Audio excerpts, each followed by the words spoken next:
ఇక్కడ నేను క్లీన్ చేసింది మనుషుల్ని కాదు, కాలుష్యాన్ని. పొల్యూషన్ ప్యాషన్ అయిపోయింది ప్రతి కొడుక్కి, అందుకే మొదలు పెట్టాం dust cleaning in another way. Dust cleaning, క్రిమి సంహారం. ఏంది బిడ్డను చంపుతావా? రాబే చూసుకుందాం. బిడ్డను తీసుకుని చార్మినార్ సెంటర్ లో చేరేసి కూర్చుంటా. పంపు, ఎంత మందిని పంపుతావు?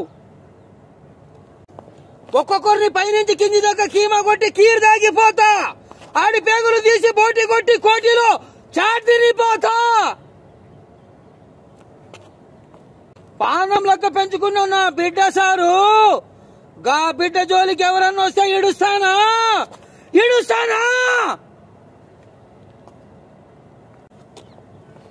నా జీవితంలో ఎన్నో పాత్రలు వేశాను, కానీ నిజ జీవితంలో భర్తను పోగొట్టుకున్న భార్యకి భర్తగా నటించాల్సి వస్తుందని కల్లో కూడా. సారీ, క్షమించండి.